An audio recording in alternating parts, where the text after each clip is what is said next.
Irmãos, então bom dia, que Deus abençoe a todos que estão presentes aqui, aqueles que vão assistir aí online também. Sempre um privilégio, né, estar aqui junto com os irmãos para a gente aprender mais da palavra de Deus, a gente crescer espiritualmente, né, e então que o Senhor possa nos abençoar aí com o conhecimento das Escrituras e também abrir nossos corações para a gente aplicar aquilo que a gente aprende, né? Vamos começar orando. Vamos pedir a direção do Senhor para esse momento que vamos passar aqui. Senhor, muito obrigado pela oportunidade mais uma vez e por esse domingo poder estar aqui compartilhando mais uma porção da tua palavra com os nossos irmãos. Abra os nossos corações, nossa mente, para a gente poder aprender e praticar, aplicar aquilo que nós aprendemos aqui nessa manhã. Abençoe esse momento aqui, abençoe cada irmão que já está aqui presente, aqueles que vão também assistir de forma online. É que nós oramos em nome de Jesus. Amém? Irmãos, então, nós estamos dando prosseguimento ao estudo da declaração doutrinária, né? Não sei se os irmãos estão aí em mãos, né? A declaração doutrinária, a gente vai entrar aqui no primeiro artigo hoje, né?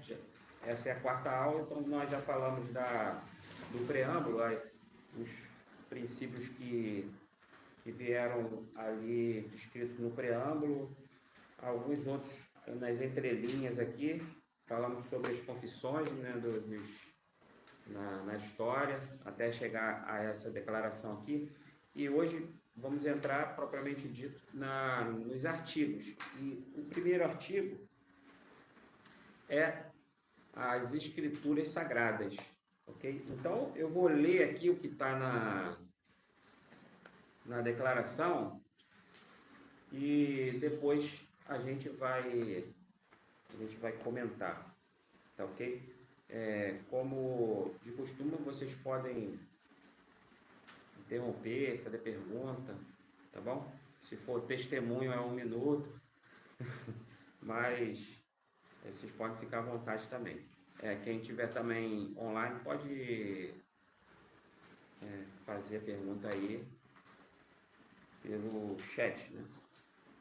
Tá ok? Então, lá, quem está aí com a declaração, no primeiro artigo, no meu aqui, o título ainda está na página 1, mas ele começa já aqui na página 2. A gente vai começar fazendo a leitura.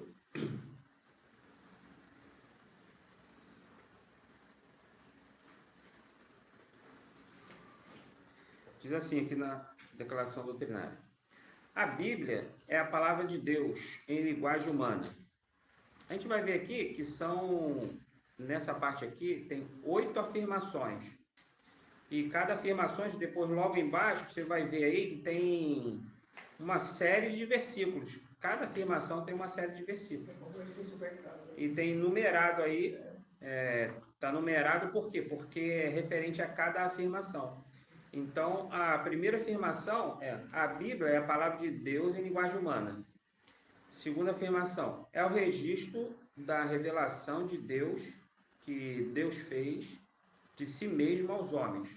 A terceira, sendo Deus seu verdadeiro autor, foi escrita por homens inspirados e dirigidos pelo Espírito Santo. Quarto, tem por finalidade revelar os propósitos de Deus, levar os pecadores à salvação, edificar os crentes e promover a glória de Deus. Quinto, seu conteúdo é a verdade, sem mescla de erro, e por isso é um perfeito tesouro de instrução divina. Sexta afirmação, revela o destino final do mundo e os critérios pelo qual Deus julgará todos os homens. Sétimo, a Bíblia é a autoridade única em matéria de religião, fiel padrão pelo qual devem ser aferidas as doutrinas e a conduta dos homens. E a última afirmação, ela deve ser interpretada sempre à luz da pessoa e dos ensinos de Jesus Cristo. Então, você achou aí? Então essa parte que nós lemos é o que está na declaração, ok? Primeira afirmação aqui, a Bíblia é a palavra de Deus em linguagem humana. Então isso é uma unanimidade, né? Em qualquer religião que você... Só aquelas que não acreditam na Bíblia, né? Mas qualquer denominação, todas elas afirmam que a Bíblia é a palavra de Deus. A não ser os teólogos liberais, né? Eles dizem que contém, exatamente. Eles falam que a Bíblia, ela não é a palavra de Deus, ela contém a palavra de Deus. E os liberais ensinam também que há erros, né? Há erros geográficos, há erros de nomes, de datas e tudo mais. Mas a declaração doutrinária da Convenção Batista Brasileira, ela está declarando aqui nessa afirmação que as Escrituras Sagradas é a palavra de Deus, que a Bíblia é a palavra de Deus. Ora a gente fala Bíblia, ora Escritura Sagrada, né? Porque na própria Bíblia, a Bíblia, a palavra Bíblia é um conjunto de livros, né? E ela mesmo aparece alguns textos chamando de Escritura. Por isso a gente se refere a Escrituras Sagradas. Na verdade, tudo que se escreve é Escritura, né? Então tem Escrituras de tudo quanto é tipo. Mas quando a gente se refere à Bíblia, a gente se refere como Escrituras Sagradas. A gente, de costume, a gente fala só Escritura, as Escrituras. Mas as Escrituras só pode ser qualquer Escritura, né? Mas as Escrituras Sagradas, né? E quando a gente se refere, são as Escrituras Sagradas. Ela se divide, né? As Escrituras Sagradas, ela se divide em duas partes principais, né? O Antigo Testamento e o Novo Testamento. O Antigo Testamento, ele foi escrito em que língua? O Antigo Testamento foi escrito praticamente no hebraico, né? Que era a língua do povo de Israel, dos judeus. Alguns pequenos trechos em aramaico, e o Novo Testamento em grego, né? Grego koiné, que era o grego comum, né? Não era o grego clássico, era o grego falado, né? Entre o povo. E então essa declaração da declaração, a ideia é que nos textos originais não há falha, não há erro, não há nenhum erro. Os textos hebraicos, nos textos gregos, alguns textos aramaicos, não existe erro, não existe falha. Existe o texto original ainda? Alguém tem algum trecho original aí? Não, né? Que não existe mais. Mas existe cópia da cópia da cópia da cópia. Existem textos da língua original, né? Que estão guardados aí em vários lugares. Há alguns completos, outros que só algum trecho, né? Mas já é cópia.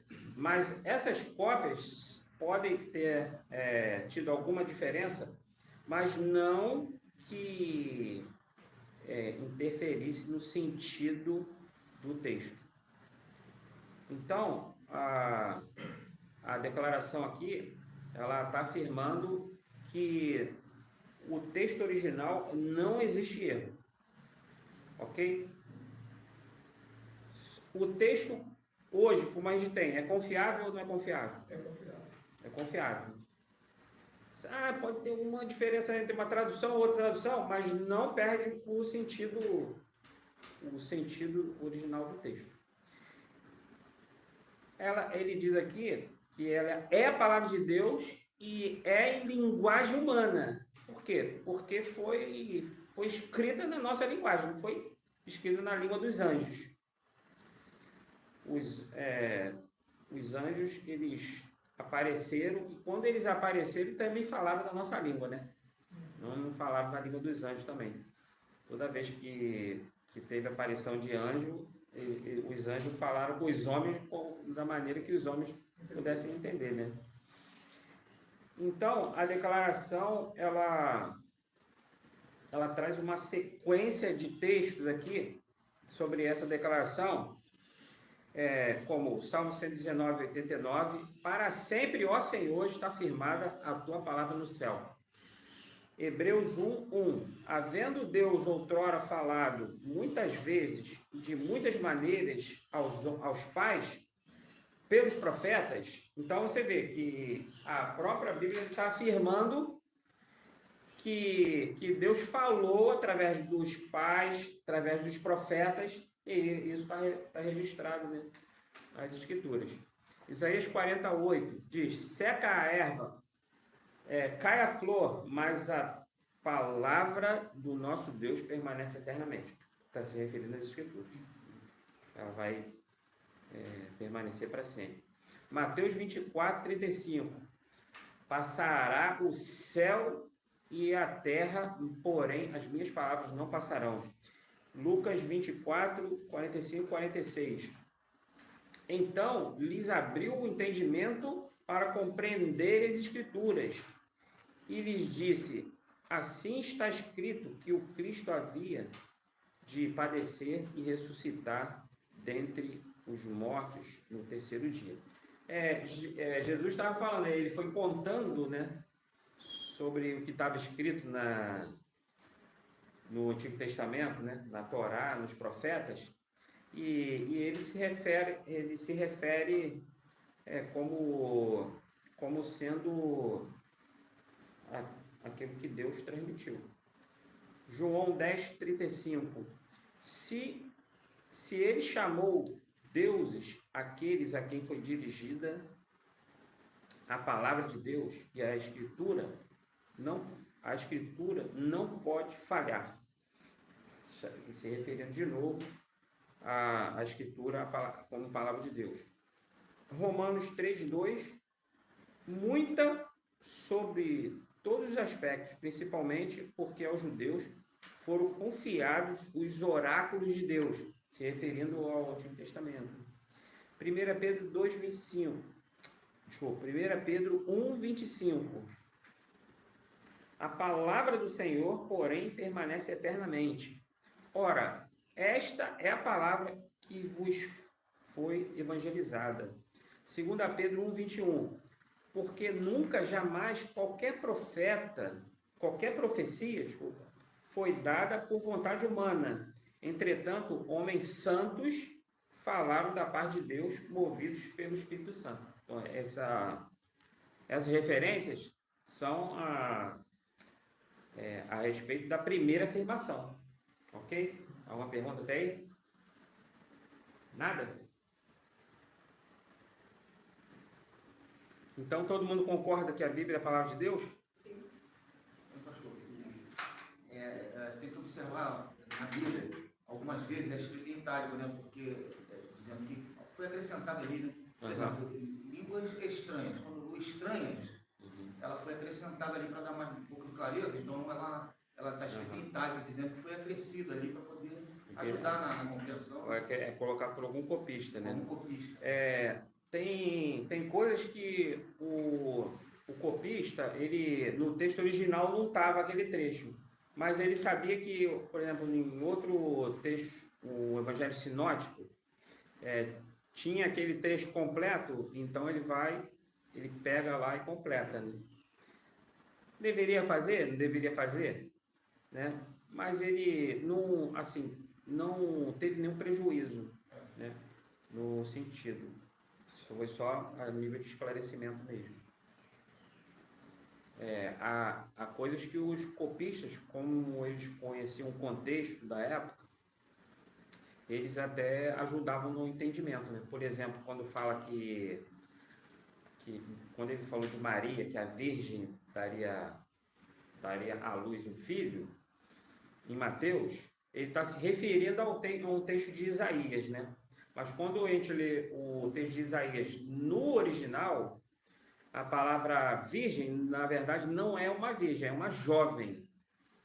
E quando Mateus escreveu, se referindo ao texto de Isaías, ele escreveu uma virgem. Mas ele sabia que a jovem era virgem, por isso que não teve problema, né? Porque a jovem era virgem. Então, existem esses detalhes que são pratos cheios para os teólogos liberais, né? Diz que já é um erro, mas são coisas assim, que foram... E outra coisa, Mateus, ele estava inspirado pelo Espírito Santo, né? Bom, nós temos autoridade para fazer isso? Não. Pegar um texto para acrescentar alguma coisa? Não. Mas Mateus tinha autoridade, porque ele estava inspirado pelo Espírito Santo.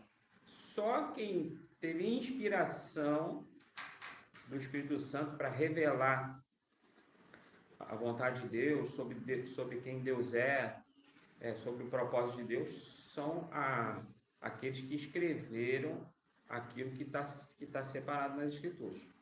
Quem não escreveu não está inspirado. Tá? A gente é iluminado hoje para entender, né? E Deus não está revelando mais nada assim exclusivo para ser uma palavra sagrada, né? A revelação já foi fechada no cânon, né? Foi fechada. Então, isso inclusive a declaração, ela está falando também sobre isso. Então, a segunda afirmação é o registro da revelação de Deus, que Deus fez de si mesmo aos homens. Então, está dizendo, né, a declaração está dizendo que na Bíblia Deus se revelou. Nas Escrituras, Deus se revelou. Deus disse quem Ele é, porque como a pessoa sabe quem Deus é? Pela Bíblia. Porque uma pessoa não pode projetar para ela quem é Deus. Ela não pode criar uma ideia sobre Deus, senão aquilo que Deus revelou. Ela não pode criar um Deus do jeito que ela quer. E o que importa para nós, quando a gente tem um conceito sobre Deus, o que importa é o que a Escritura diz sobre Deus. Quando alguém pergunta para você, quem é Deus para você? Quem você acha que é, não interessa. E também não interessa o Deus dos filósofos, também não nos interessa.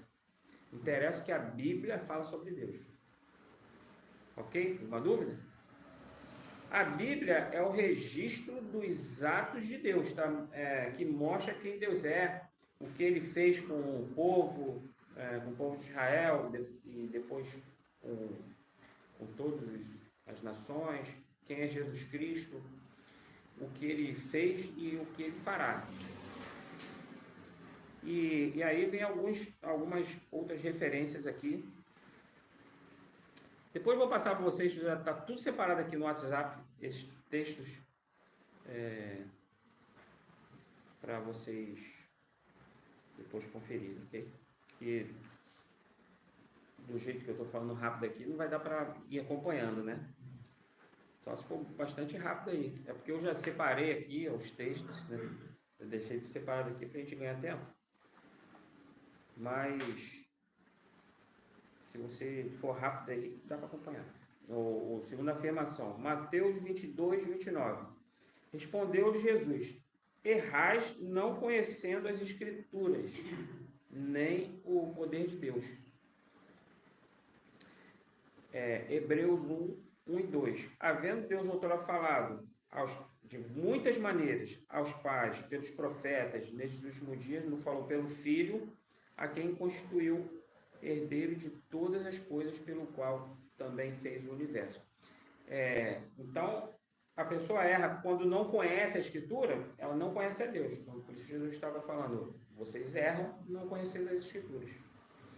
E em Hebreus ele disse, ele se revelou, né? Deus se revelou pelos pais, né? Pelo povo de Israel, né? Pelos profetas e depois através de Jesus Cristo. Jesus Cristo é a maior revelação de Deus é Jesus Cristo. Só que você conhece Jesus Cristo através das Escrituras. Você não conheceu ele pessoalmente, não andou com ele. Os apóstolos andaram com ele, tiveram dificuldade de entender quem ele era. Né? Só depois da ressurreição que foi cair na ficha. Mas ele é a maior revelação. E a Escritura Sagrada é a revelação. Lucas 16, 29. Respondeu a Abraão, ele tem Moisés e os profetas, ouçam-no. Se referindo, né, quando eles falam ouçam Moisés, está se referindo às leis, né? Está se referindo à Torá, os 5 primeiros livros da Bíblia. E os profetas aos textos, né? Aos textos dos profetas. E os judeus já tinham ali como uma coisa sagrada também, né? Romanos 16, 25 e 26. Ora, aquele que é poderoso para vos confirmar, segundo o meu evangelho e a pregação de Jesus Cristo, conforme a revelação do ministério guardado em silêncio nos tempos eternos, e que agora se tornou manifesto e foi dado a conhecer por meio das escrituras proféticas, segundo o mandamento do Deus eterno para obediência por fé entre todas as nações. Então, Paulo também afirmou aqui que a Escritura é a revelação de Deus. Tem outros textos, né? E às vezes a afirmação, ela usa a referência a mesma da afirmação anterior, tá? Aí eu não estou repetindo. A terceira afirmação é sendo Deus o seu verdadeiro autor. Então, a autoria mesmo das Escrituras, a autoria é divina.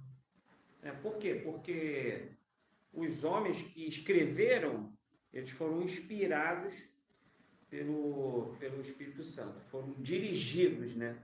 Então, Deus, ele é o autor, a declaração está afirmando, Deus é o autor, mas ele usou homens, não quer dizer que também foi um transe, né? Que igual ensina o Espiritismo, né?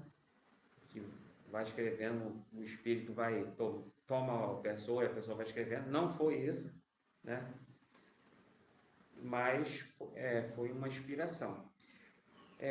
Quem está com essa apostila aqui, a apostila do estudo, aí quando diz assim, os homens só foram, né? Que saiu, em vez de foram, saiu forma.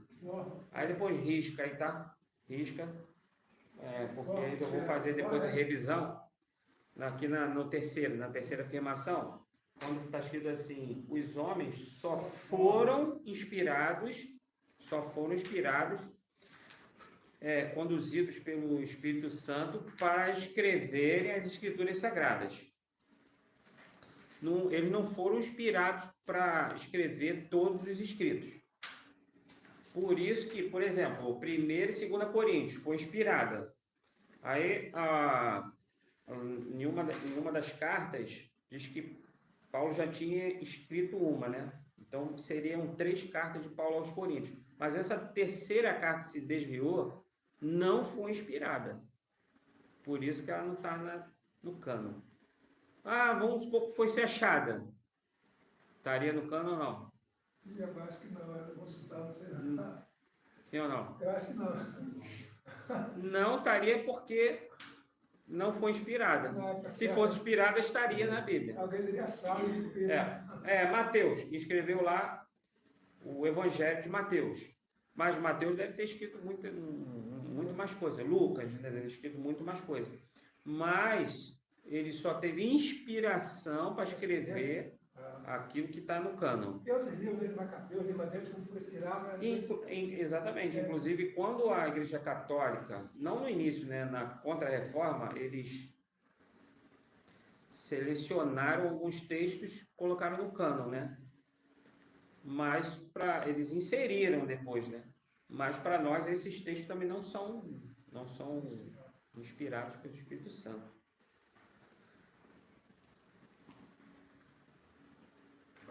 Quarta afirmação. Tem por finalidade revelar os propósitos de Deus, levar os pecadores à salvação, edificar os crentes, promover a glória de Deus. Então, tem 4 finalidades aqui nessa afirmação, né? Deus se revelou os seus propósitos. Ele, além de se revelar, ele revelou os seus propósitos.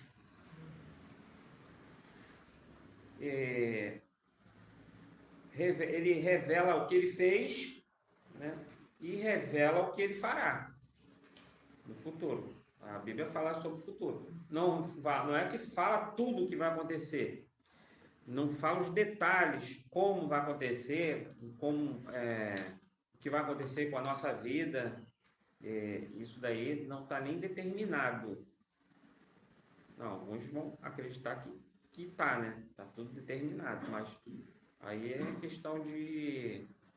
Alguns creem que Deus já determinou tudo, mas nós que cremos no livre-arbítrio, cremos que as coisas não estão determinadas. O futuro detalhado da vida de cada um, não. Mas há coisas no futuro que já está determinado, né?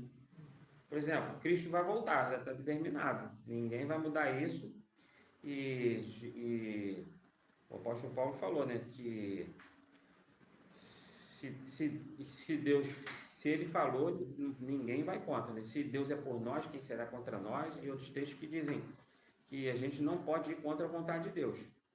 Então tem... O de dias escritos também, isso aí já está determinado. Está determinado. E a vitória da igreja já está determinada também, lá no Apocalipse, né?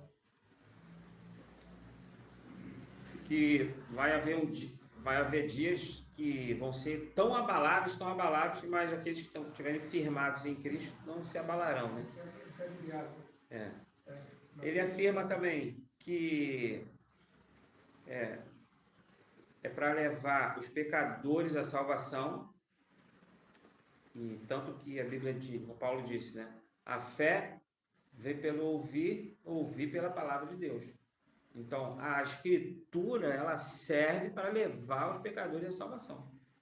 Quando você leva a Escritura Sagrada para alguém, você prega, ou então você dá a Bíblia para alguém, a Bíblia prega sozinha para ele, o cara acha uma Bíblia, lê, a Bíblia está pregando sozinha para ele. Leva a pessoa à salvação. Por quê? Porque a fé vem pelo ouvir e pelo ler, né? Por que Paulo falou pelo ouvir? Porque naquela época não era... costume muita gente saber ler, né? Pouca gente sabia ler, né? Naquela época. Então, a salvação, ela vem pelo conhecimento das Escrituras, exceto os bebês, né? A salvação dos bebês não vem pelas Escrituras, tá? Porque eles não sabem ler, não têm consciência ainda, mas eles foram salvos porque Jesus decidiu pela sua graça. Ok? Não concorda? Eles não são pelo conhecimento.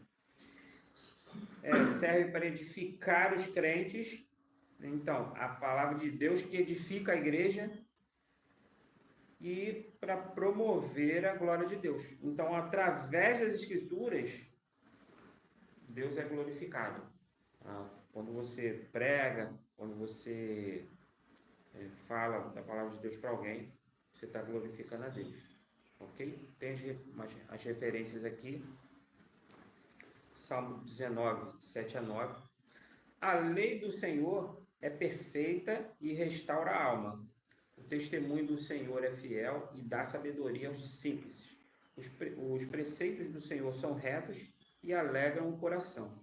O mandamento do Senhor é puro e ilumina os olhos. O temor do Senhor é límpido e permanece para sempre. Os juízos do Senhor são verdadeiros e todos igualmente justos. Salmo 119, 105. Lâmpada para os meus pés é a tua palavra e luz para o meu caminho. Provérbios 35. Toda a palavra de Deus é pura, ele é escudo para os que nele confiam. João 10, 35. Se ele chamou deuses aqueles a quem foi dirigida a palavra de Deus, e a escritura não pode falhar. João 17, 17. Santifica-os na verdade. A tua palavra é a verdade. A tua palavra se refere nas escrituras, né? Romanos 3, 4. De maneira nenhuma seja Deus verdadeiro e mentiroso todo homem, segundo está escrito, para seres justificados nas tuas palavras e venhas a vencer quando fores julgado. Então, esse propósito da palavra de Deus que está para a gente ver, né, como as afirmações estão embasadas nas escrituras sagradas, né? Porque às vezes as pessoas falam assim, né? Isso daí é doutrina. Isso aí é doutrina, como se tivesse sido inventado. Uma coisa inventada, né? Tem gente que nem gosta, quando fala de doutrina, nem gosta, né? Não, só me importa é a Bíblia. A doutrina foi o homem. Não é isso que as pessoas às vezes falam? Mas as nossas doutrinas estão fundamentadas nas escrituras sagradas. Pergunta? Rápida, já passou meia hora. Quinta afirmação. Seu conteúdo é a verdade, sem mescla de erro. E por isso é um perfeito tesouro de instrução divina. Então está falando, né? Sem mescla de erro, né? Então, como não tem nenhum erro, nós podemos confiar na Bíblia por completo. Não precisamos escolher, isso aqui, essa parte aqui eu desconfio. Ou você confia na Bíblia como um todo, ou você não confia. Tem gente que seleciona esse trecho aqui, não é para agora, não é para gente. Eu acho que tem que ser contextualizado, né? Aplicado entendido para nossa época, né? Mas a gente não pode separar o que a gente vai crer na Bíblia. Nós podemos usar a Bíblia sem medo, né? Em qualquer área da nossa vida, podemos usar as Escrituras. Sexta afirmação diz: revela o destino final do mundo e os critérios pelo qual Deus julgará todos os homens. Então, o que fala sobre o fim do mundo é a escatologia, né?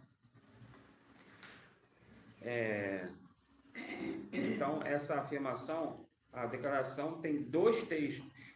Tem outros textos, mas ela selecionou 2 textos aqui, que é o de João 12, 47 a 48. Se alguém ouvir as minhas palavras e não as guardar, eu não o julgo, porque eu não vim para julgar o mundo, e sim para salvá-los. Quem me rejeita, não rejeita as minhas palavras. E não recebe as minhas palavras, tem quem o julgue. A própria palavra que tenho proferido, essa o julgará no último dia. Então, quem rejeitar, no último dia, a própria palavra já vai estar julgando ele.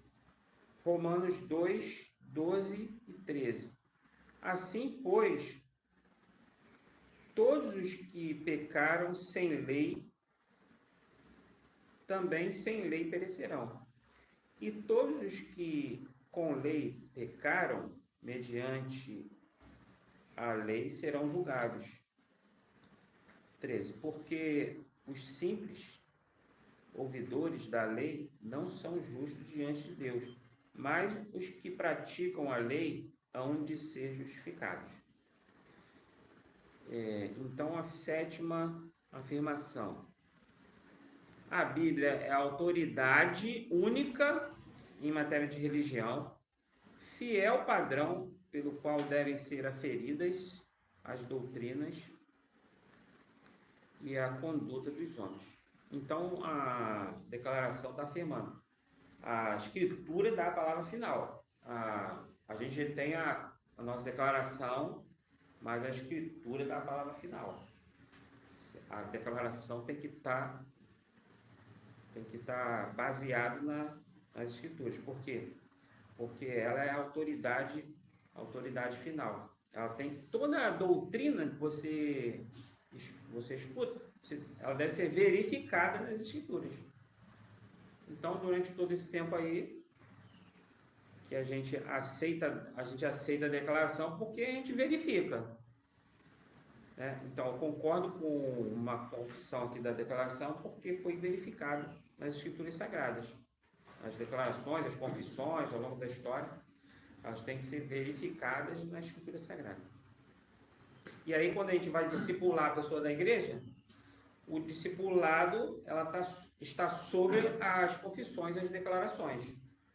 E as declarações estão sobre as Escrituras. Porque quando você fala só sobre as Escrituras, um vai ter uma interpretação, o outro vai ter outra. Então, a gente, quando vai discipular, vai ensinar as pessoas dentro da igreja, a gente está sobre a declaração, sobre as confissões. Ficou claro isso? Ficou, né? Ficou confuso? Não. A Bíblia, oitava afirmação, né? A Bíblia deve ser interpretada sempre já tem. A sétima já foi, né? Essa mesmo. A Bíblia deve ser interpretada sempre à luz da pessoa e dos ensinos de Jesus Cristo. Então, o que a declaração está dizendo? Que toda a Escritura já apontava para Jesus Cristo. Que antes, sem o Novo Testamento, a revelação vai sendo progressiva, né?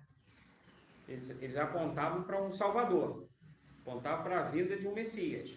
E quando Jesus veio, foi o que o autor o Evangelho de Mateus vem mostrando, né?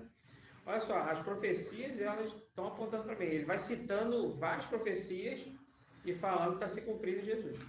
Então, toda a profecia, ela já apontava para Jesus. E o Novo Testamento, ele mostra cumprimento das profecias. E Jesus Cristo é sempre o centro das Escrituras Sagradas. Então, nesse artigo aqui, a declaração doutrinária, ela não fala, por exemplo, da preservação das Escrituras, né? Poderia ter falado a questão da suficiência, mas porque não era o objetivo naquele contexto ali, né? O objetivo era combater algumas heresias e reafirmar algumas posições, mas são pontos importantes também. Mas os principais pontos são abordados aqui, sempre conferindo, né, com as Escrituras. Tá? Então, todo o texto tem que ser lido, interpretado à luz de Jesus. Como assim? Quando você pega um texto, o próprio texto de Mateus, os textos são citados aqui, Jesus cita um texto antigo deles, ele fala assim: eu porém vos digo, e dá a sua interpretação, que é a interpretação correta, a interpretação verdadeira. Porque o que acabou acontecendo ao longo da história, né? A lei de Moisés, as profecias, elas acabaram sendo mal interpretadas, deturpadas pelos líderes de Israel, pelos fariseus, né? Os escribas. Os fariseus, eles... Ele me perguntou a Jesus assim: Senhor, quem é meu próximo? Ele não sabia nem quem era o próximo, era líder dos judeus. Quem é meu pai? Mas Jesus tem que contar aquela história. Descia de Jerusalém, Exatamente, né? faltar, aí o Senhor foi. Mas continua. Não, justamente, é porque no início eles preservaram a lei e os profetas. Mas tinha muita coisa que eles tinham que detalhar mais, né? Detalhar. Então, tem inclusive vários escritos que não são sagrados, mas são explicação da lei, né? Então, tem os rabinos judeus que eles interpretavam a lei de Moisés para o povo, né? Então, tinha coisa que não era nem a lei, era a interpretação da lei. Então tem coisa até que quando Jesus fala assim, ouviste que foi dito aos antigos, ele não está falando ouviste que foi dito na lei de Moisés, ele não disse isso. Ele está se referindo à tradição. Jesus, ele não contradiz a lei de Moisés. Ele não contradiz, em nenhum momento. Ele contradiz a interpretação da lei de Moisés, feita pelos judeus. Por isso que ele cita esses textos aqui no 8º, né? Mateus 5, 22. Eu, porém, vos digo, todo aquele que sem motivo se irá contra seu irmão, estará sujeito a julgamento. E quem proferir um insulto contra seu irmão, está sujeito a julgamento. E chamar tolo, está sujeito ao inferno. No 28, ele disse, eu, porém, vos digo, qualquer que olhar para uma mulher com intenção impura, no coração, já adulterou com ela. Então, repare que ele está dando a interpretação dele, né? E por isso que ele escandalizou os judeus, né? Porque já existiam vários rabinos, né? Vários mestres. E tinham seus discípulos, dando a sua interpretação. Então, quando Jesus vem, ele dá uma nova interpretação. Aí eles ficam escandalizados. Como, por exemplo, eles falou aqui de adulterar, né? O que a lei de Moisés dizia? Não adulterarás. Não adulterarás. Então, aí os comentários dos rabinos. O que é adulterar?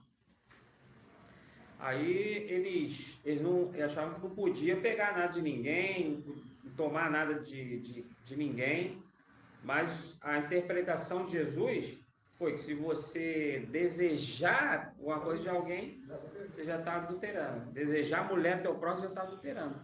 Então, Jesus estava dando uma interpretação mais profunda, né? Ele estava indo na essência da lei. Isso que a gente tem que entender. O que é essência e o que é apenas a letra. Porque a lei ela pode ser alterada com o tempo, né? Por causa do contexto. Concorda? Porque lá na lei de Moisés dizia o seguinte, quando o cara era escravo e ele fosse liberto, mas se ele tivesse casado com uma escrava, ele não podia levar a escrava embora, que tinha casado.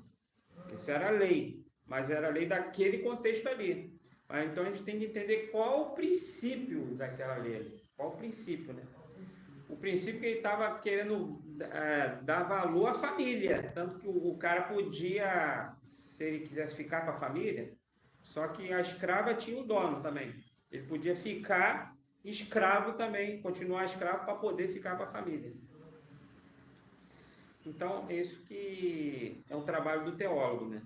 Tem que entender o que é a essência e o que é um aplicativo daquele contexto. Isso aí que é a maior dificuldade. Concorda? Porque Paulo ele não foi contra a escravidão. Paulo disse, se você foi chamado como escravo, continue escravo.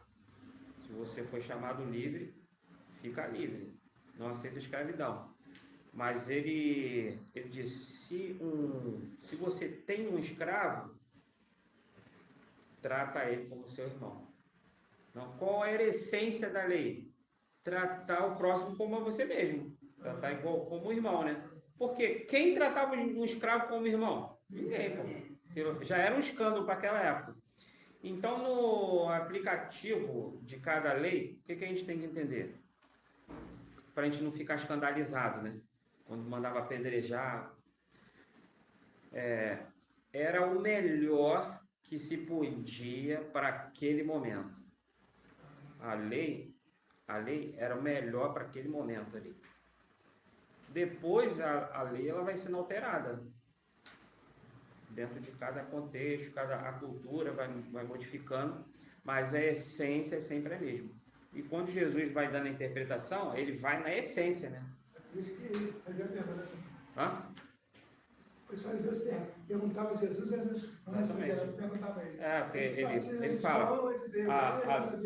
Exatamente. Batismo que é desvolve dele. Ele não sabia, ele ia armar a cidade. É uma estratégia boa, né? De você responder fazendo outra pergunta. A pessoa não está preparada. A lei dizia que você não podia, para você não matar o teu irmão, né? Para você não odiar o seu irmão. A lei só dizia isso. Aí Jesus está dizendo, se você, para não matar, né? Ele disse, se você odiar, você já matou. Então Jesus, ele dá a interpretação da essência da lei.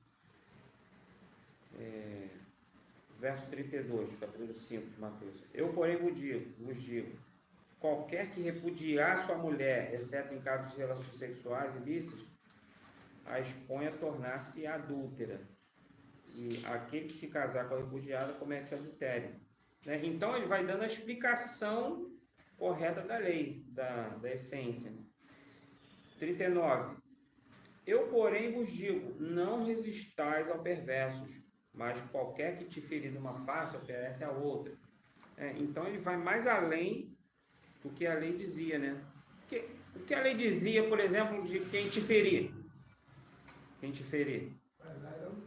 Dá o troco na mesma moeda, exatamente. Era olho por olho, dente por dente. Esse tapa na face é literal, não, né? É só a interpretação dela.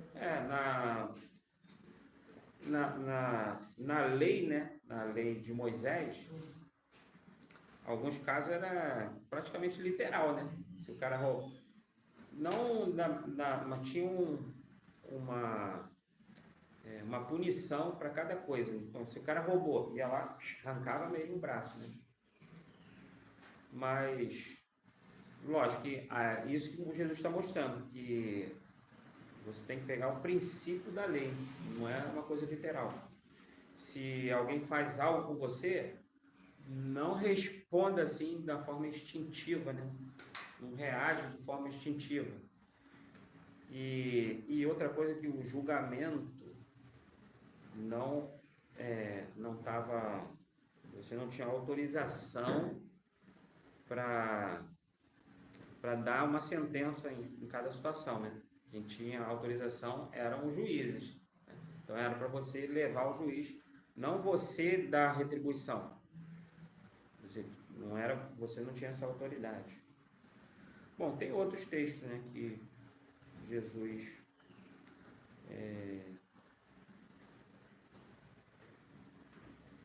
dá essa interpretação. E que a Bíblia deve ser interpretada à luz da pessoa de Jesus Cristo.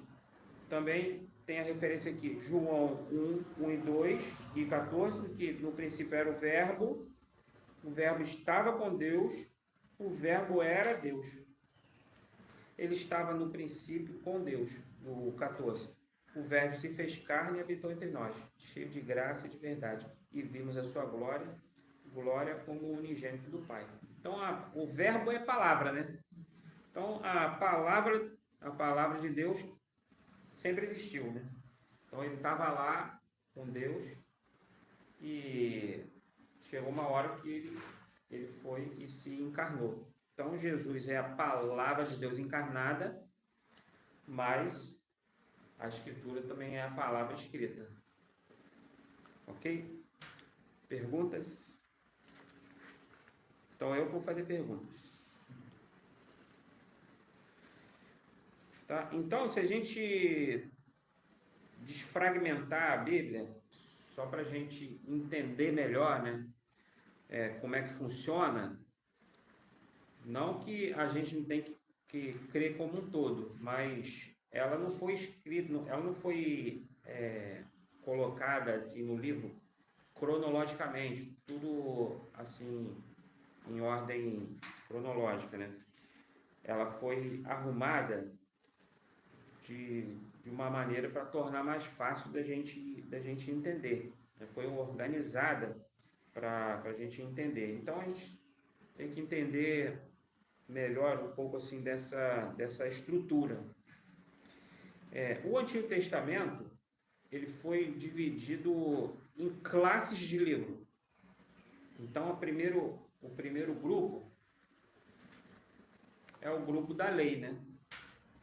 O grupo da lei que também é conhecido como o Pentateuco ou a Torá, né? São os 5 primeiros livros: Gênesis, Êxodo, Levítico, Números, Deuteronômio. Depois vem os livros históricos: Josué, Juízes, Ruth, 1º e 2 Samuel, 1º e 2 Reis, 1º e 2 Crônicas, Esdras, Neemias e Esther. Não quer dizer que é na sequência ali histórica, tá? Pode vir um livro poético mais antigo do que um livro histórico. Porque depois dos livros históricos vem os livros poéticos. Jó, os estudiosos dizem que Jó foi um personagem muito antigo, muito. Né? Muitos dizem que era isso lá na frente, né? Lá frente, lá atrás, né? Lá no começo. Lá no começo, Então, ele era muito antigo, mas ele vem depois dos livros históricos. Então, depois vem os livros poéticos, que são 5, né? Os históricos são 12. Os poéticos são 5. Jó, Salmo, Provérbio, Eclesiastes e Cantares. Cantares de Salomão, né? Por exemplo, os próprios Salmos, eles têm épocas diversificadas, cronologicamente. Tem Salmo que é de Davi, tem Salmo até que de Moisés. Então, para você ver como é de época totalmente diferente, né? Que depois foram organizados ali pelos judeus. Depois vem os 5 profetas maiores.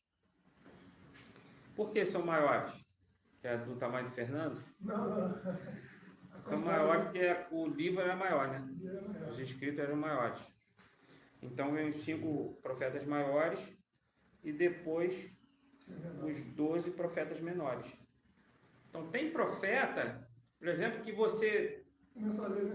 se você pegar a época dele, aí você vai lá num texto de Samuel ou um texto de Reis, aí você vai ver a época correta, né? Que ele é contemporâneo, aí para você entender melhor os escritos dele, né? Mesmo ele estando depois, tá? No Antigo Testamento, que são então esses 39 livros. Viu que coisa interessante? O Novo Testamento foi separado nas categorias. Primeiro tem os evangelhos. Os 3 primeiros evangelhos são sinóticos, que quer dizer que você tem que ler junto para comparar. Eles estão falando da mesma coisa, mas um complementa o outro, por isso que são sinóticos. Isso significa sinótico. Você tem que ler junto com o outro. E o Evangelho de João. Então, são 4 evangelhos. O Evangelho de João, você pode ler sozinho, você entender ele, lendo ele sozinho. Ele foi escrito ele foi escrito da Galileia e os outros foram escritos da Judéia. Mas você vê que de João falam outros milagres, né, cita outros trechos que não estão nos 3 evangelhos sinóticos, mas os 4 são os evangelhos. Depois tem um livro histórico, né, que é o livro de Atos dos Apóstolos, fala dos Atos de Paulo, depois dos Atos de Pedro, principalmente de Paulo e de Pedro, né, e do início ali da igreja, a história do início da igreja, né, fala de Estevão, de Filipe, o início da igreja ali em Jerusalém. Depois vem as epístolas paulinas. Você vê que a época de Paulo está escrito em Atos, né? A história de Paulo está escrita em Atos. Mas depois vem as cartas de Paulo. E as cartas de Paulo também não está cronológico na Bíblia, não. Eu ganhei, né? Está em casa, a Bíblia cronológica, né? Eu vou ter que comprar essa aqui. Para você achar é uma confusão. Você não consegue achar o texto. Mas se você quiser acompanhar a história cronológica, aí vem ali, você vai lendo um livro, e daqui a pouco vem outro livro, daqui a pouco vem outro livro, para você entender justamente o que aconteceu naquela época ali. Então, as cartas paulinas, também não está em ordem cronológica, depois as epístolas gerais, que é Hebreus, Tiago, 1 e 2 Pedro, 1, 2 e 3 João e Judas. Tem as epístolas que são gerais e umas que são pastorais, né? Por que a epístola é geral? Por que a epístola é geral? Quem quer arriscar aí? Acho que é para todos, né? Que é para todos, tudo bem. Ela não foi direcionada para ninguém. Por exemplo, carta de Paulo aos Efésios foi direcionada para a igreja de Éfeso. Né? Carta de Paulo aos Filipenses foi para os Filipenses. Aí, carta geral que é para geral mesmo, que é para todo mundo. Então, Hebreus, ninguém sabe quem foi o seu autor. Tem gente que quer falar quem é, mas não sabe, né? Isso é um pouco de vaidade também, né? Falar, eu acho que foi fulano, acho que... Tem historiador que diz que pode ser o Apolo, né? Apolo, outros dizem que pode ser Paulo, mas a maioria não concorda que foi Paulo, ok? E por último, o livro profético, né? Que é o livro de Apocalipse. Pergunta? Alguma pergunta? Tá? Então, os próprios textos, como a gente tem que saber também para a gente entender melhor. Cada texto teve um objetivo diferente, teve um remetente diferente. Por exemplo, Mateus está escrevendo para os judeus. Então, ele está querendo explicar para os judeus que Jesus é o Messias. E Marcos, quando escreve, ele não está escrevendo para judeu, então ele não precisa falar de profecia nenhuma. O Marcos está escrevendo para os romanos, então ele vai mostrar que Jesus é o servo humilde, o servo sofredor, mas ele também é um conquistador poderoso, e é um evangelho mais curto, porque os romanos não tinham costume muito de leitura, né? Quem gostava de ler eram os gregos. Os gregos que eram os estudiosos, né? Os filósofos eram gregos, né? Os romanos não. E Lucas, ele já fez uma pesquisa mais apurada e está escrevendo para os gregos, né? E fez um relato mais detalhado, apresentando Jesus como um homem perfeito, né? Por quê? Porque os gregos se achavam perfeitos, né? Os gregos se achavam os donos da sabedoria, né? Perguntam? Eu não sei se ficou aberto aqui o chat, mas ninguém digitou não. Também agora é melhor não mexer. Tá? Então, ficou claro aí que os manuscritos originais não tem mais, tá? Ninguém sabe, até porque as pessoas poderiam... tá funcionando assim, porque Simone deu um bom dia. Um bom dia. Porque senão as pessoas iam idolatrar os textos originais. Quiser fazer com Moisés, por Moisés. Tudo que... na época de Lutero, por exemplo, eles idolatravam tanta coisa, né? Até agora a gente sabe. A arca, Pois é. Indiana Jones tentou achar. O homem estava lá debatendo o tempo todo. Exatamente.